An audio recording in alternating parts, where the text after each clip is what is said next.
Hey guys, welcome back. This is Sub OBC here doing another video episode of Growing for Freedom and taking a little bit of a break from doing the audio episodes or the podcast episodes as they're basically, that's what they are.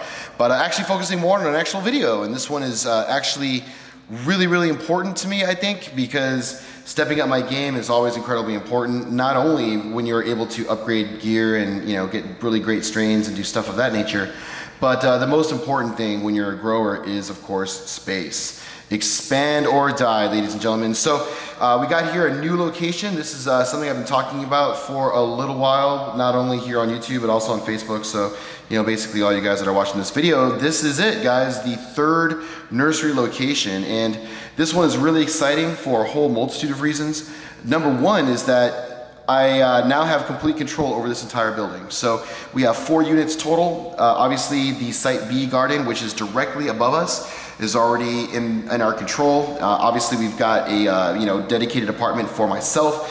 We have this location here, and in the other remaining spot, I have already set up to take over coming up here in about June or July or something like that, depending on how timings work out. But that has already been 100% established, so there's no doubt that I will be getting that. And so that will basically put me in 100% control of this entire building, which makes up, better than 3/4 of the entire compound. Now, there are still 2 more units that I can possibly expand into, but I am going to be, biding my time, just be very patient. Eventually those things will clear out, and I hope to be able to take all 6 locations here at Site B, because this place is fucking awesome. When it's fully decked out, very good security, very well contained. Really excited about some of the long-term prospects associated here with this location. But it does have some drawbacks, and this location specifically probably has a lot of them. One of the things I've talked about in previous videos, obviously when you're doing guerrilla style growing such as I do, is that you are going to be paying a super premium for the grow space. What I'm saying? You're not going to get it as cheaply, at least from a square footage perspective, than you would on some more commercialized, zone type locations. But like I also mentioned in the video, guys, the quality of square footage you get with a unit like this is obviously a lot better. So the fact that we've got everything here all contained and we don't have any kind of walls interfering, just like the Site B flowering garden, guys, I mean, we have all of this space to work with. I was thinking about, painting all of these walls, just a flat white, but after thinking about it a little bit more, I think it's gonna make more sense just to go ahead and essentially just throw down panda film, because we are going to have to light seal all of these windows. So these 2 windows over here, as well as these 2, and then also these 2 will have to all be light sealed. And then we're also going to have to light seal this door as well. So essentially cutting off the entire apartment, basically relegating the only entrance and exit down to over there in the back. So it'll basically be an exact duplicate of the Site B garden in that aspect. But as far as the form and the purpose, it's going to be 100% different. Now, obviously, the upstairs 4,000 watt grow, because it is a flowering garden, requires light separation of the rooms. So over here is where we basically have the 2 flood tables, and then right here is where we basically split the gardens in half, and then over here on this side is where we have, the 4,000 watt grow. We've got the air conditioner right here. I believe the reservoir is actually right here in front of the heater. And then, we got our fan mounted right there in the center between the 2 windows. And we've got all of our ballasts and stuff up there with, the 4 lights hanging from the top. But because this is going to be a dedicated nursery, we can run this thing basically completely wide open. So there's going to be no need for us to separate light at all inside this room. And one thing that I really like about the prospects of this new garden is the fact that I don't really have to invest a lot of money to get it up and running. It's mostly going to be constructed out of just lighting and stuff that I'm just not using. And I have a ton of stuff right now, guys. We got 3 fully functional LED systems, 4 if you count the one that's kind of fucked up, but 3 fully functional ones. And I also have that Phantom 1,000 watt ballast and the Hydrofarm Raptor 6-inch reflector with bulbs. I got plenty of bulbs for those things, and obviously for all you guys that have been following along, that stuff was free. Actually won that in the raffle for Green Door Hydroponics 3-year anniversary. So didn't have to shell out any money for that system. The LEDs are obviously already paid for, so right there is a lot of money that I don't have to shell out of pocket to deal with this garden. We already have an AC unit, essentially going to be taking our backup air conditioning unit and setting it up right here where this heater is. Probably going to be planning on putting the 1000 watt setup right here in front of these two windows, with the reservoir kind of being somewhere in this vicinity. Obviously you want to keep the reservoir closer to this side of the garden, or I'm sorry, this side of the room, because the water, is coming from the kitchen right through that little hallway or whatever. So want to keep the res, maybe actually put it right here in this little nook, because, I guess it really depends, guys, because we have a rack that we normally use here at Site B. So could put another rack there. I guess it's useful for nutrients, but we could also put the reservoir there and put the nutrients elsewhere, because again, this layout is going to be totally different. But you can see that the 1000 watt reflector, single reflector, would fit in perfectly right here. The only problem is, though, for all you guys that have been watching, is that it's going to be somewhat difficult to exhaust it. In fact, we're probably just going to have to let it free exhaust into the room, and allow the air conditioning to basically, be sufficient enough to cool the room. But I think that it will. If we're only running a single 1000 watt HPS here, and then we're basically going to be running the 3 LEDs, along this side, and then over here we're going to have our 2 8-bulb T5s for staging, basically at this part of it.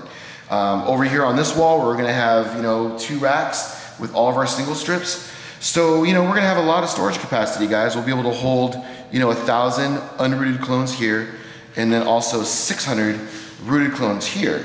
And then we're going to have our 3 LEDs, 3 LEDs. So that's 1350 watts plus 1000 watts. So you can see that from a wattage perspective, we are pretty much right in line with the production line and the tent-based garden. Although the LEDs, I don't think, on a watt-for-watt basis are obviously nearly as good as what we get from the HID-based stuff. But one thing I'm going to be doing that's different with the LEDs is that we are going to be dedicating 1 mother plant per LED. So the plan is that we're going to be doing probably 3 Blue Dream clones, starting those up as mother plants under the LEDs, and then over here under the 1000 watt, we're probably going to be doing Kryptonite or more SFVOG. I haven't really decided yet.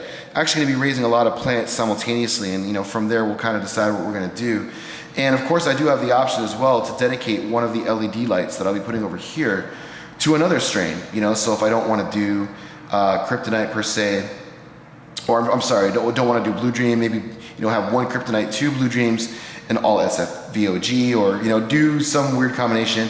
The real idea is that I just want to be able to get another nursery spot that will allow the Site B location to operate independently from the headquarters location, while at the same time, being able to generate, probably, at peak, guys, I'm sure we'll be able to generate probably over 1000 clones per month out of this thing without too many problems. So, between all 3 of those production nurseries, at peak, between all 3, that's 3,000 clones a month. But, considering that, mother plants do die, there's downtime, and, a little bit of a loss of production while we're raising new plants, I think that the overall month-by-month average will probably be somewhere around 2,300 or so clones per month, which is still incredibly, incredibly good. And it'll give me the ability, to finally have this location, operate independently, which is really important, especially as it gets larger, and especially if we are able to take over the other 2 spots.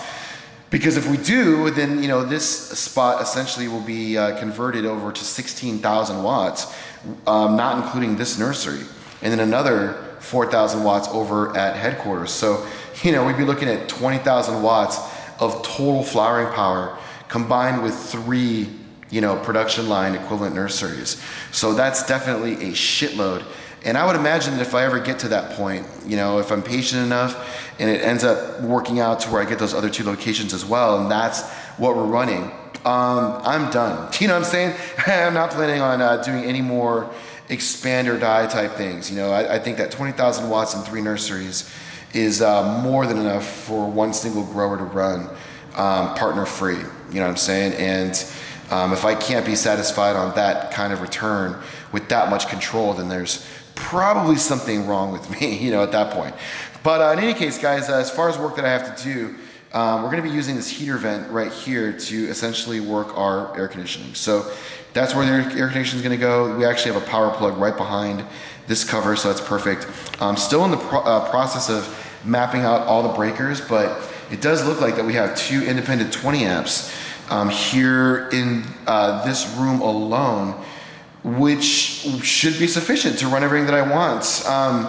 The only thing that I'm gonna have to put on extensions probably would be the 1000 watt. You know, that I'm probably gonna be taking it over here into the kitchen, since I'm not gonna be using a lot of the, you know, the high amperage devices. Like I might even just get rid of that fridge altogether, you know, and route that. But the air conditioning unit, as well as all the fluorescent lighting and the LEDs, should be able to run pretty confidently inside of this location. So the only real question is what I want to do with the 1000 watt HPS. Now the 1000 watt, like I said, you know, we could just let it free exhaust into the room and let the AC deal with it. Another thing too that I was thinking about considering is maybe using a very low powered fan, putting it on a controller and then feeding it into my air conditioning intake. And you know, if I'm able to match the intake speed, you know, because it does have negative pressure, right? And if that negative pressure, you know, combined with the fan is enough to cool the reflector, and then I can vent it through the AC itself, that might work pretty well. You know, the only thing I'm concerned about is, you know, if that would be a little bit too hot of air to fire into the AC. But then again, it only is one bulb. It's something I'm gonna have to test, you know what I'm saying? But if worst comes to worst, we'll just let it basically free exhaust. But I don't think heat's gonna be a huge problem. You know, with just 1000 watt HPS and 3 450 watts, that's pretty much my the bulk of my high output lighting. You know, the 8 bulb T5s aren't that bad in open space, and obviously we're not expecting too much heat from the strip lights. So it should be really exciting, guys, to get this thing going. You know, I think that a lot of you guys that are watching this video can probably see a lot of the similarities between this and the existing nursery. You know, the fact that we just have these big, you know, kind of hallway type spaces where we're going to be able to do a lot of work. And this one has even more advantages because of the fact that it is just one big wide open space, you know. And I think we'll be able to do great work in here. Only thing that I'm a little bit concerned about is the fact that we do have hardwood floors. So we have to make some special preparations for that, either running Panda film across, you know, where all the plants are going to be on the bottom, and making sure also probably to run like extremely oversized saucers for all of the mother plants. So just wanted to spend a little bit of time here, guys, just to share my preliminary thoughts, you know, essentially kind of what goes through my head as I evaluate these new spaces. But you know, obviously I knew that the spot was going to work out really well. You know, this is really just perfect for doing nursery work, more or less. You know, I wish that it was a little bit easier to run ducting. You know, obviously running on the running the garden on the second floor is a lot easier because you can, you know, basically you run your stuff to the attic. We don't have that option here. So we are going to get a little bit more creative than normal, but I'm pretty sure we can overcome those obstacles. So that is pretty much it, guys, for this video update. Hope that you all enjoyed it. If you have any questions or comments, as always, feel free to leave them. Otherwise, stick around, guys. We're going to be finally getting done with the Q&A editing and uploading, and then I'm going to run around also and do some updates from all of the flowering gardens that are involved here in this little shootout that you know, a lot of people haven't really been that terribly interested in. But yeah, we're still going to finish it. We are kind of getting towards the end. And then finally, I gotta, you know, get my lazy ass to start doing those macro videos and really talk about the feelings that I've got about the final results from the first leg of the shootout. So thanks a lot for watching again, guys. I really appreciate it. See you all next time.